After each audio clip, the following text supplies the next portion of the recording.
একটি শিশু যখন জন্ম নেয় তখন পরিবার থেকে তার নাম দেওয়া হয়। সেই পরিচয়ে সে বড় হয়।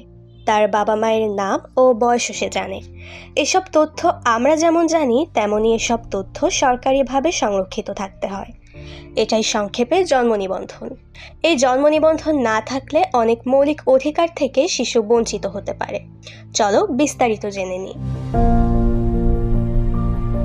অনেক দেশে সন্তান জন্মের পরপরই জন্ম নিবন্ধন করাটা একটি স্বাভাবিক নিয়ম। জন্ম নিবন্ধন না থাকায় শিশুরা তাদের সরকারের কাছে অদৃশ্য হয়ে থাকে। এর অর্থ হলো তারা তাদের মৌলিক অধিকার রক্ষা ও সুরক্ষা থেকে বঞ্চিত হতে পারে এবং স্বাস্থ্যসেবা ও শিক্ষার মতো জরুরি সেবাগুলো থেকেও পিছিয়ে পড়তে পারে। বর্তমানে বিশ্বজুড়ে 5 বছরের কম বয়সী শিশুদের প্রায় 1/4 জন্মের কোনো আনুষ্ঠানিক রেকর্ড নেই। এই শিশুদের জীবনের মূল্য অপরিসীম, কিন্তু সরকার যদি তাদের অস্তিত্ব সম্পর্কেই না জানে তবে তাদের সুরক্ষা দেওয়া অসম্ভব হয়ে পড়ে। জন্ম নিবন্ধন হলো শিশুর জন্মের তথ্য লিপিবদ্ধ করার একটি প্রক্রিয়া। এটি একটি শিশুর অস্তিত্বের স্থায়ী ও সরকারি দলিল বা রেকর্ড, এবং এর মাধ্যমেই শিশুটি আইনি পরিচয় লাভ করে। ন্যূনতম পক্ষে এটি একটি আইনি রেকর্ড তৈরি করে যে শিশুটি কোথায় জন্মেছে এবং তার বাবা মাকে। শিশুর প্রথম আইনি পরিচয়পত্র বা জন্ম সনদ পাওয়ার জন্য জন্ম নিবন্ধন করা বাধ্যতামূলক। জন্ম নিবন্ধন একটি মৌলিক মানবাধিকার। এটি শিশুর বিভিন্ন অধিকার যেমন সহিংসতা থেকে সুরক্ষা এবং স্বাস্থ্যসেবা ও বিচারিক ব্যবস্থার মতো সামাজিক সেবাগুলো নিশ্চিত করতে সহায়তা করে।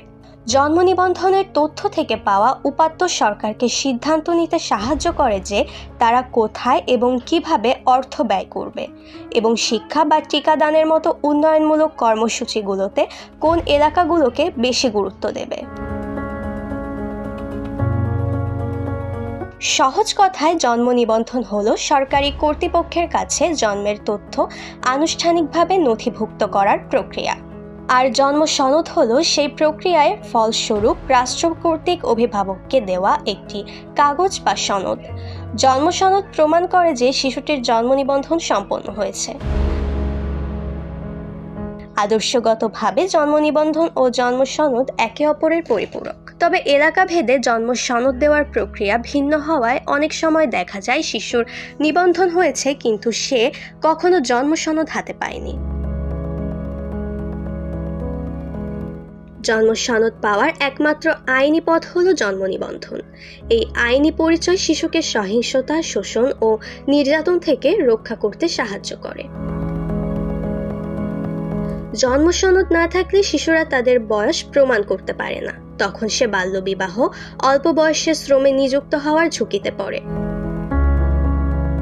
এছাড়া এটি অভিবাসী ও শরণার্থী শিশুদের পরিবার থেকে বিচ্ছিন্ন হওয়া, পাচার এবং অবৈধ দত্তক নেওয়া থেকে সুরক্ষা দেয়।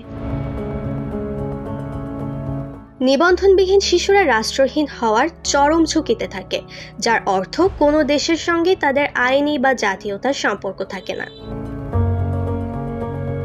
জন্ম সনদ ছাড়া অনেক শিশু নিয়মিত টিকাদান এবং অন্যান্য স্বাস্থ্যসেবা পায় না। তারা স্কুলে ভর্তি হতে বা পরীক্ষায় অংশ নিতে সমস্যায় পড়তে পারে। ফলে ভবিষ্যতে তাদের কর্মসংস্থানের সুযোগ সীমিত হয়ে পড়ে এবং তারা দারিদ্র্যের চক্রে আটকা পড়ার ঝুঁকিতে থাকে। প্রাপ্তবয়স্ক হওয়ার পর ব্যাংক অ্যাকাউন্ট খোলা, ভোট দেওয়া, পাসপোর্ট করা, আনুষ্ঠানিক চাকরিতে যোগ দেওয়া, সম্পত্তির উত্তরাধিকারী হওয়া বা সরকারি সামাজিক সহায়তা পাওয়ার মতো গুরুত্বপূর্ণ কাজের জন্য এই দাপ্তরিক পরিচয়ের প্রয়োজন হয়। উচ্চ আয়ের দেশগুলোতে জন্ম নিবন্ধন প্রায় সার্বজনীন, কিন্তু নিম্ন ও মধ্যম আয়ের দেশগুলোতে গড়ে 5 বছরের কম বয়সী প্রতি 4 জন শিশুর মধ্যে 1 জন, 16,07,00,000 নিবন্ধিত নয়।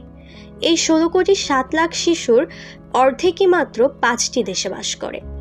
এই দেশগুলো হলো কঙ্গো প্রজাতন্ত্র, ইথিওপিয়া, ভারত, নাইজেরিয়া এবং পাকিস্তান। এমনকি যেসব শিশু নিবন্ধিত তাদের অনেকের কাছে নিবন্ধনের কোনো প্রমাণ বা সনদ নেই।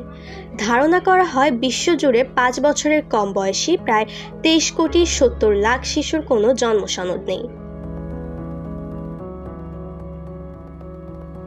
শিশুদের নিবন্ধিত না হওয়ার পেছনে অনেক কারণ রয়েছে। অধিকাংশ ক্ষেত্রে এই শিশুরা দরিদ্র পরিবারে জন্মায় এবং দুর্গম এলাকায় বাস করে, যেখানে নিবন্ধন সেবা পাওয়া কঠিন। আবার বিশ্বের 100টিরও বেশি দেশে পূর্ণাঙ্গ কার্যকর সিভিল রেজিস্ট্রেশন সিস্টেম নেই। অনেক ক্ষেত্রে বাবা মা জন্ম নিবন্ধন সম্পর্কে জানেন না বা এর গুরুত্ব বোঝেন না। খরচও একটি বড় বাধা। নিবন্ধন কেন্দ্রে যাতায়াত খরচ কিংবা বিলম্ব ফি দেওয়ার সামর্থ্য অনেকের থাকে না। নির্দিষ্ট কিছু জাতিগত বা ধর্মীয় সংখ্যালঘু গোষ্ঠীর মধ্যে জন্ম নিবন্ধনের হার জাতীয় গড়ের চেয়ে কম। এর কারণ হতে পারে তাদের সংস্কৃতিতে অন্যান্য প্রথা, যেমন নামকরণ অনুষ্ঠান, বেশি গুরুত্ব পায়, অথবা তারা প্রান্তিক ও দুর্গম এলাকায় বাস করে কিংবা সরকার তাদের স্বীকৃতি দেয় না। এছাড়া বেশ কিছু দেশে সন্তান নিবন্ধনের ক্ষেত্রে নারীরা পুরুষদের সমান অধিকার পান না। কেউ কেউ মোটেও নিবন্ধন করতে পারেন না, আবার কাউকে সন্তানের বাবার উপস্থিতি সাপেক্ষে নিবন্ধন করতে দেওয়া হয়। মনে রেখো, জন্ম নিবন্ধন একটি শিশুর অধিকার। এই সনদটি শিশুর অধিকার নিশ্চিত করে এবং সুন্দর ভবিষ্যৎ তৈরিতে সাহায্য করে। তাই সব শিশুর যাতে এই আইনি পরিচয় থাকে, এজন্য আমাদের কাজ করতে হবে।